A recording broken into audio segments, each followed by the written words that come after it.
बुलढाण्यामध्ये स्मार्ट बाजार साखर खरेदीवर निर्बंध। स्मार्ट बाजारामध्ये प्रति व्यक्ती 1 किलो साखर मिळणार, तर खामगावमध्ये प्रति व्यक्ती 2 किलो साखरेची मर्यादा। साखरेची किंमत प्रति किलो 70 ते 80 रुपयांवर। नागपुरात तूर डाळ, तांदूळ आणि गव्हाच्या किमतीमध्ये वाढ। वाहतूक आणि मजुरांचा खर्च वाढल्यामुळे दर वधारले। तांदूळ 68 रुपये प्रति किलोवर। गेल्या 15 दिवसांमध्ये प्रचंड महागाई वाढली। साखरच नव्हे तर कांदा, तांदळाच्या दरातही वाढ। वाणिज्य आणि कृषी मंत्री यांच्यामध्ये संवाद आहे की नाही, सुप्रिया सुळेंचा सवाल। देशामध्ये साखरेची कोणतीही कमतरता नाही, आयएसएमएचे अध्यक्ष नीरज शिरगावकर यांची माहिती। केंद्राकडून 10 लाख टन कच्च्या साखरेच्या शुल्कमुक्त आयातीला मंजुरी। केंद्राकडून अनेक वर्षांनंतर गव्हाच्या निर्यातीवरील बंदी मागे। शेतकरी आणि व्यापाऱ्यांना मोठा दिलासा। सरकारने गहू, मैदा, रव्याच्या निर्यातीवरील बंदी तातडीने उठवली। आदिवासी विद्यार्थ्यांच्या आंदोलनाला मोठं यश। आदिवासी वसतिगृहामध्ये प्रवेशासाठीची वयाची अट रद्द। मंत्री अशोक उईके यांच्या निवासस्थानी झालेल्या आदिवासी आमदार खासदारांच्या बैठकीत निर्णय। वयोमर्यादा स्थगित, मात्र आदिवासी विद्यार्थी आंदोलनावर ठाम। चांगला आहार, 12,500 नोकर भरती आणि गडचिरोलीमधील सर्पदंश दुर्घटनेमधील कुटुंबियांना 1 कोटींची मदत देण्याची मागणी। पुण्यामधील मांजरीमधील आंदोलकाची प्रकृती बिघडली।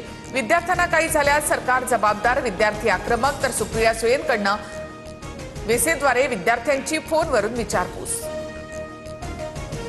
महायुतीच्या समन्वय समितीच्या बैठकीमध्ये अंतर्गत वादावर चर्चा।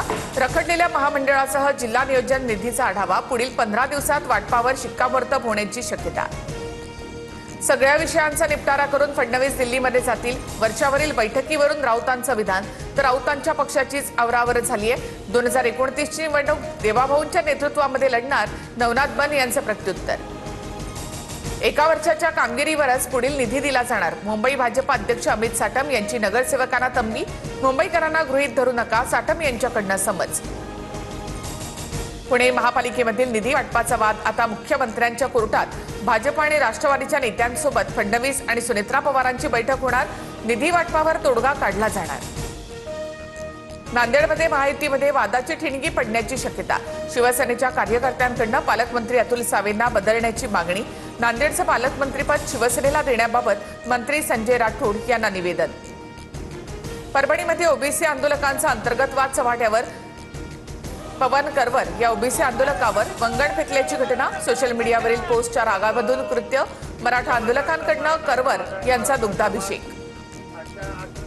बिहारमध्ये बीपीएससी परीक्षा रद्द करण्याच्या मागणीसाठी विद्यार्थ्यांचं आंदोलन। मुख्यमंत्री निवासस्थानाकडे मोर्चा नेण्यावर विद्यार्थी ठाम। आंदोलकांवर पोलिसांकडून वॉटर कॅननचा मारा। मुख्यमंत्री कार्यालयाची 314 अधिकाऱ्यांवर करडी नजर। सूत्रांची माहिती, अनेक अधिकारी एकाच विभागामध्ये असल्याचे समोर। प्रत्येक विभागाची झाडाझडती होणार। लाडकी बहीण योजनेसाठी सामाजिक न्याय विभागाचा निधी वळवला। 344 कोटी वळवल्याचा शासन निर्णय जारी। जुलै महिन्याचा हप्ता देण्यासाठी सरकारचा निर्णय। अमरावती रुग्णालय दुर्घटनेनंतर नवजात शिशु अतिदक्षता विभागाला टाळं।